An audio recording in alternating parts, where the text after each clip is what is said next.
he has a good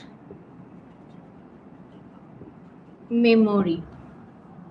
So we are talking about what? About whom? About he, right? So he is the subject. Here he is the subject.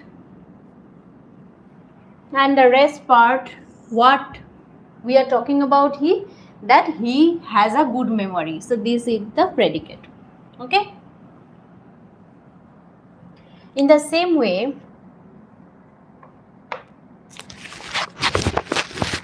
number 8, bad habits grow unconsciously. So bad habit grow unconsciously.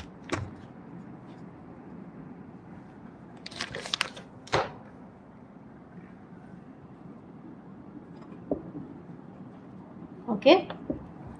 So what we are talking about? We are talking about bad habit. Bad habit is the subject. Now what we are telling about bad habit, that it grows unconsciously. Bad habit. So this part is the predicate. Okay. Bad habit grows unconsciously. So here grows unconsciously is the predicate. Next, number 9. This is very easy. The earth revolves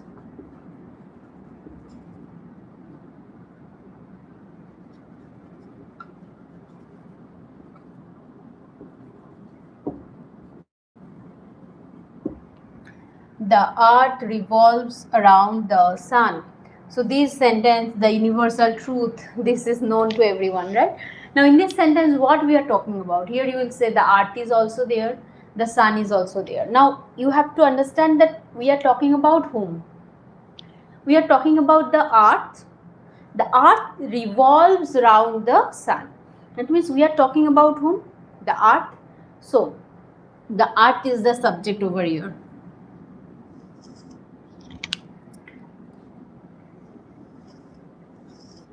Okay, so this is the subject. Now don't get confused. In the previous part, when I was writing, I was circulating the predicates and I was underlining the subjects. Here I am making circle. Okay, the subjects are getting circled and the predicate is I am just underlining it. So don't get confused. I am doing so because subjects are small, so it is easier to circle. Okay. So the earth revolves around the sun. So here the earth is the subject and revolves around the sun. What does the earth do? It revolves around the sun. So this is the predicate. Okay. Next, coming to number 10. So nature is the best physician. Nature is the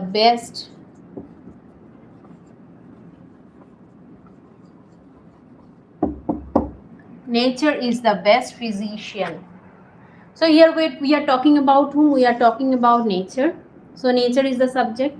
And what we are talking about the nature? That the nature is the best physician. So here is the best physician will be the predicate. Clear all of you?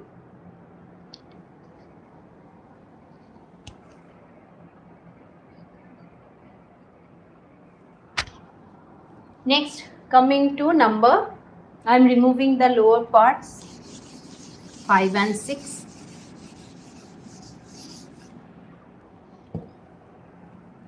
Next, number 11. Edison invented the phonograph, sorry.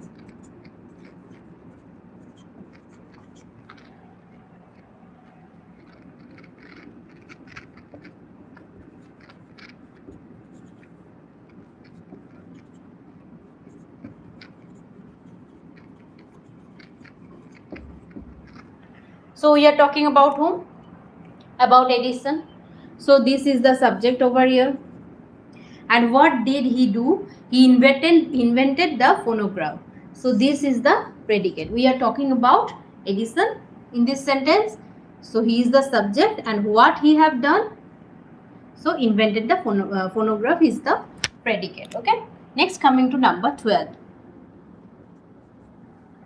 The sea hath many thousand sands.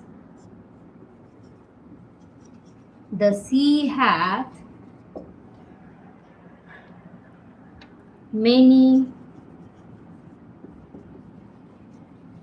thousands sands. Now you can see what is the meaning of hath. Hath is the Latin word, okay? So it means has. The sea has many thousand sands. So it is innumerable. We cannot count how much sand is there in the seashore or in the sea, okay? So we cannot count. So 1,000 sands are there. So here we are talking about whom? The sea. The sea has. That means we are talking about the sea. So here also the sea will be the subject. And what we are talking about sea, but what is the detail we come to know about the sea over here? It is that it has 1,000 sands. Many thousand sands. Not 1,000 but many thousand sands. We cannot count. So this is the predicate part of this sentence. Okay. Next, coming to number 13. We cannot pump the ocean dry. We cannot pump the ocean dry. So here also in this sentence, after reading, you can understand that we are talking about whom? About we. We, the human being, cannot pump. So sometimes if we have whoever have pond, they knows that when the pond gets too much or water during the monsoon, or we need to clean the pond or the swimming pool, we do what? We pump it and we just make it empty, right, to clean, for cleaning purpose or for fishing. So we can do it if it is a swimming pool or a pond. But when we are talking about ocean, do you think we can do so? Never. Ocean is the largest water body, right? You already know how many oceans are there in the world. Let me know in the comment section. So in this sentence we are talking about whom? We, isn't it?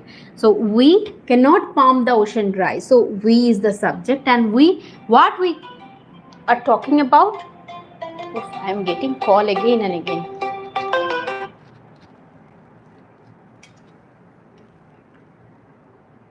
Wait, let me DND mode on.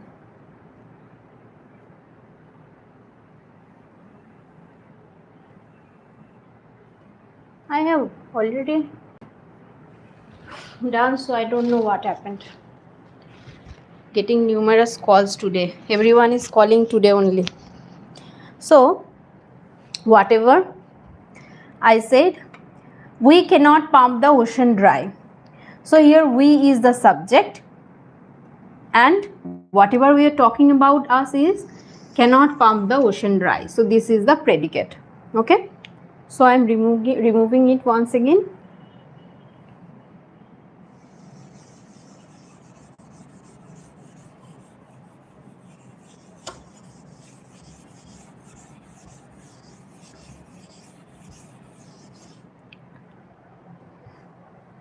Next, number 14.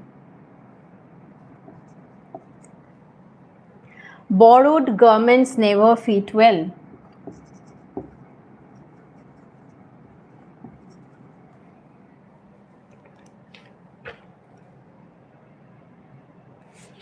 Borrowed garments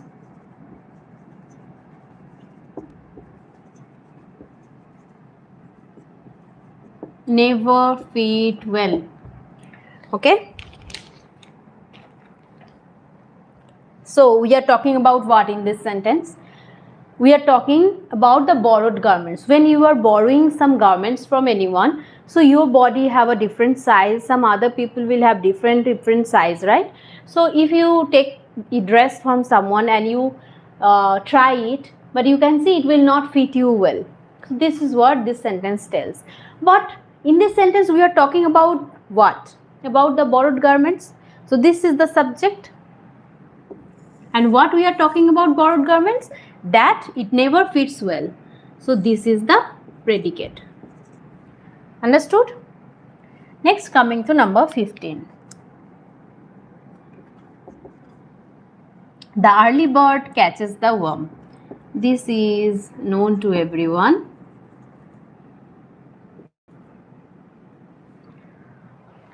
Sorry, early bird, not bird.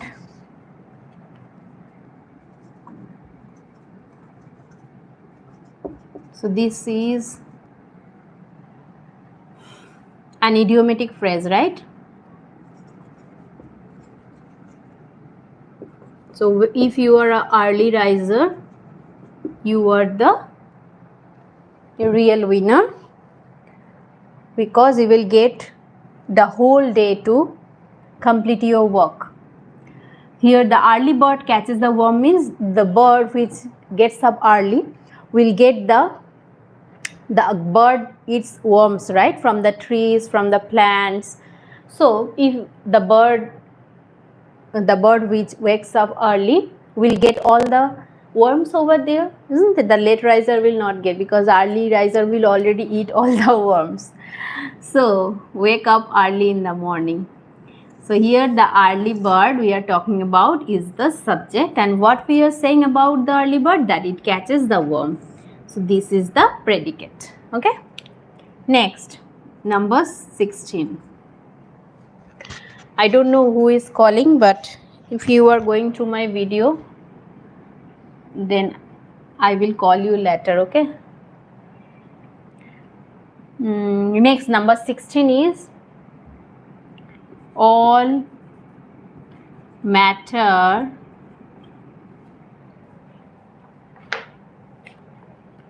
is indestructible. All matter is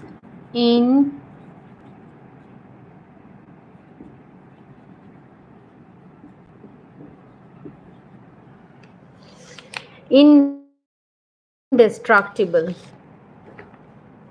So here we are talking about what? About all matter. So this is the subject, and what we are saying, that all matter is indestructible. So this is the predicate. Okay. Next, coming to number 17. Everyone is getting? Okay, number 17. Islamabad. So it is the capital of which country? Write it down. Islamabad is the capital of which country? Islamabad is the, right before I am writing, okay? Islamabad is the capital of, you have written?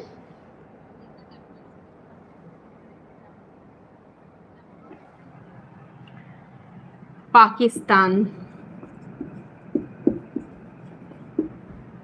So here also we are talking about what? We are talking about Islamabad. Islamabad is a city. So you are talking about this city. Islamabad is the capital of Pakistan. So here Islamabad is the subject. And is the capital of Pakistan is the predicate. Okay. Next, removing the previous parts.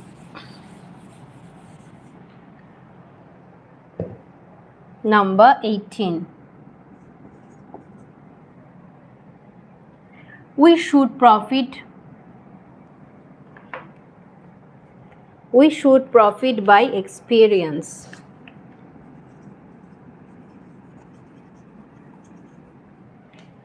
So experience is very important, right? Whatever profession you are, experience is needed. We should profit by experience. So we are talking about whom? About we. We is the subject and should profit by experience is the predicate over here. Next, number 19. Okay. All roads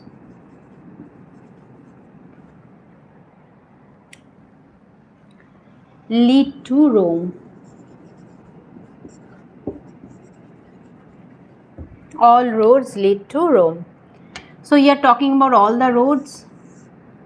This is the subject and lead to Rome is the predicate. Okay.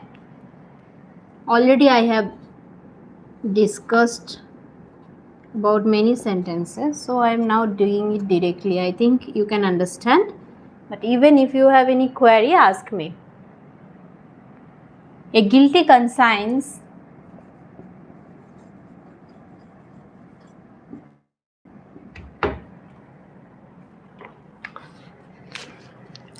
conscience needs no excuse.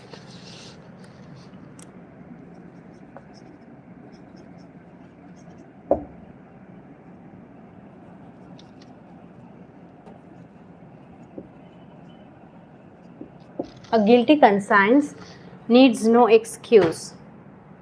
So you can see we are talking about what? A guilty conscience. So this is the subject in this sentence and needs no excuse is the predicate. Okay. Some sentences are left, seven more sentences are left. Then this exercise will be completed.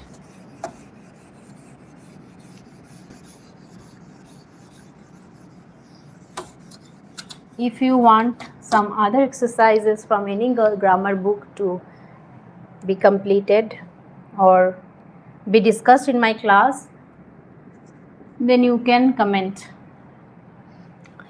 Okay, next, number 21. The beautiful rainbow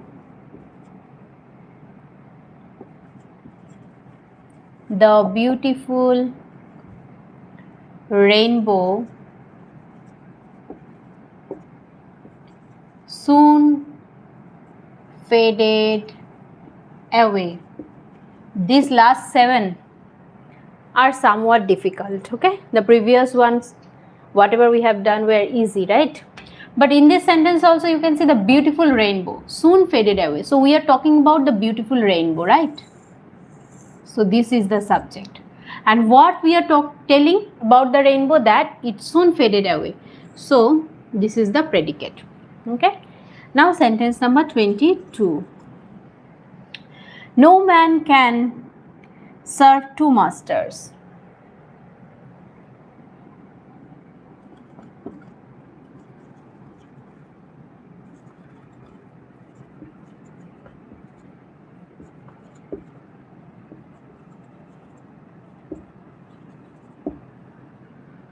Okay, so we are talking about what? This is the subject, no man, and no man can do what? Can serve 2 masters. So it is not possible to serve 2 persons at a time, right? So no man can serve 2 masters.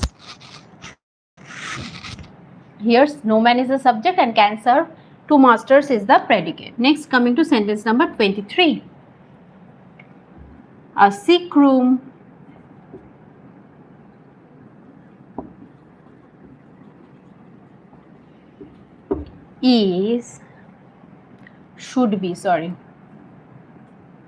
should be well aired. That means, as you know, that the sunlight, the air is very necessary. Even when someone is seriously ill, the doctors asks for a change in the for a change. So they ask to go somewhere for a change of air and water, isn't it? So it is known to everyone that whenever a sick is there in a room, that room should have a broad window, the air, sunlight should come in, because we already know sunlight kills the germs, right? So the sick room should be well aired, it should be airy, right? Now in this sentence we are talking about what? We are talking about the sick room. So this here a sick room is the subject, and what we are saying that it should be well aired. So this is the predicate. Okay. Next, sentence number 24. The dewdrops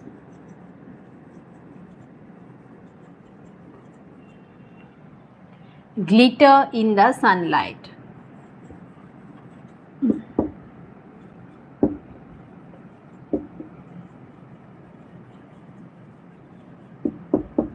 The dewdrops. So if you are a early riser again, you can see the dewdrops in the morning, in the grass, in the leaves, okay, even in the glass of your window. So the dewdrops, okay, especially it is seen in the winter season, right? So we are talking about here the dewdrops, isn't it? The dewdrops glitter in the sunlight. So we are talking about the dewdrops. So this is the subject, and glitter in the sunlight is the predicate. So 3 more left. Now this 3 is somewhat tough. Whatever we have done till now. 25. Okay. I shot an arrow into the air. It is also all okay. You can do it, I know. I shot an arrow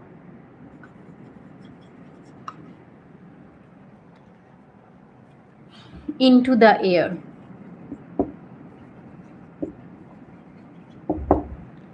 So here we are talking about what or whom?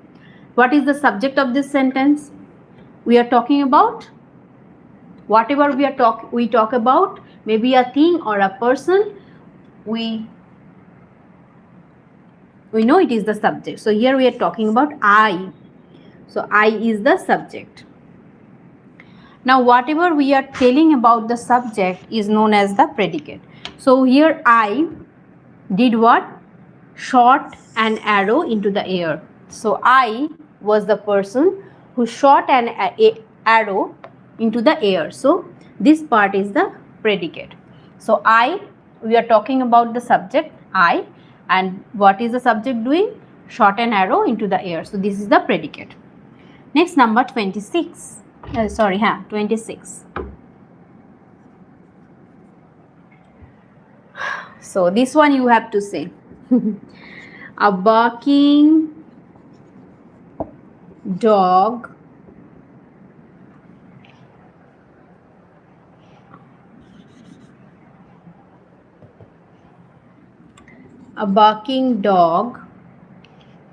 no, not dog, let me see.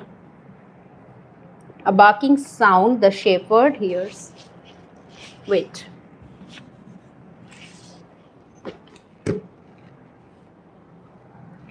A barking sound the shepherd hears. So now tell me, we are talking about what? We are talking about what? Read the sentence carefully. A barking sound the shepherd hears. The shepherd hears. So this sentence is somewhat different, right? So here, if the sentence is like this, the shepherd hears a barking sound. Just think again. The shepherd hears a barking sound. So here the, order of the sentence is somewhat different. In the previous sentences, the subject was always in the beginning. So it was easy for you.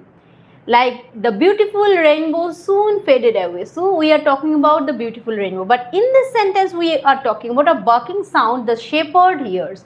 So the shepherd hears a barking sound. So you are talking about whom? The shepherd. So here the shepherd is the subject. So you have to understand it properly. So the shepherd is the subject here. Okay. Now here is some part of sentence and here is also a word left. Now which one is the predicate? You will ask, right? Remember, it doesn't matter that where the subject is. The rest part is the predicate. So a barking sound, hears. All these are the predicate. All this part is the predicate. Okay. A barking sound, hears. Both the sides, all this part, the left part is the predicate of this sentence, and the shepherd hears. So the shepherd is the person we are talking about in the sentence, right? So the shepherd is the subject, and what is the predicate? A barking sound, and hears. Okay, hears a barking sound. The shepherd is the subject, hears a barking sound is the predicate. Clear?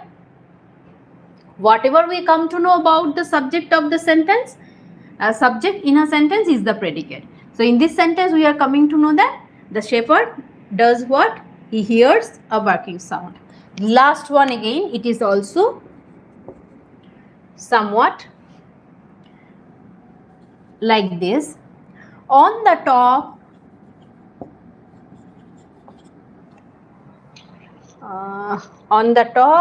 of the hill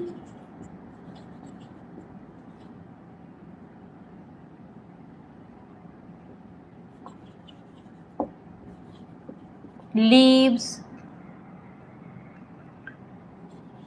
a hermit. If I say, on the top of the hill lives a hermit. Now in this sentence we are talking about what? Don't say on the top of the hill. We are not talking about the hill here. If the sentence is on the top of the hill lives a hermit, don't take the front part as the subject. It is not that. You have to read the sentence properly and find out what we are talking about in this sentence, or about whom we are talking about which thing or which person we are talking about. So you have to understand. On the top of the hill lives a hermit. A hermit. That means we are talking about a person, a hermit, isn't it? So, but the sentence construction is different. So you can arrange it. A hermit lives on the top of the hill. That is what is said in this sentence. Just the order is somewhat different. A hermit lives on the top of the hill. In this way also you can say. Now it is clear to you that in this sentence which is the subject? A hermit. We are talking about a hermit. So it is sitting at the end of the sentence. But no matter where it is sitting, we don't have anything about it. We just have to find out that about which thing or about whom we are talking in this sentence, right? So here we are talking about a hermit. So this is the subject, and what we are telling about the hermit, about the subject, lives on the top of the hill. So this is the predicate. Whatever we say, whatever we come to know about the subject is known as the predicate. Okay, and about whom, about which thing we talk is the subject. So this is the last one. Exercise in grammar 1. Okay, so you can see here up to number 27 is there, and we have already completed this exercise. So I think after doing all this exercise, you have understood what subject is and what predicate is, and also you have understood how to find out the subject and the predicate from a sentence. So this is my class for today. If you have any other query, you can ask me, obviously. And also if you have query regarding any part of grammar, maybe you have a grammar book and you want to, want a discussion on any exercise over there, so you can send the image, and also you can comment in the comment box so that I can discuss about that topic in my next live class. So I am there to help you all, and you also support me as always. So this is my class for today. If you have liked it, don't forget to let me know, because I feel good when you say that it was useful and it helped you a lot. I only want this much from you all. So don't forget to comment and be with me as always. So this is my class for today. Thank you. Bye-bye. So I'm ending the live session.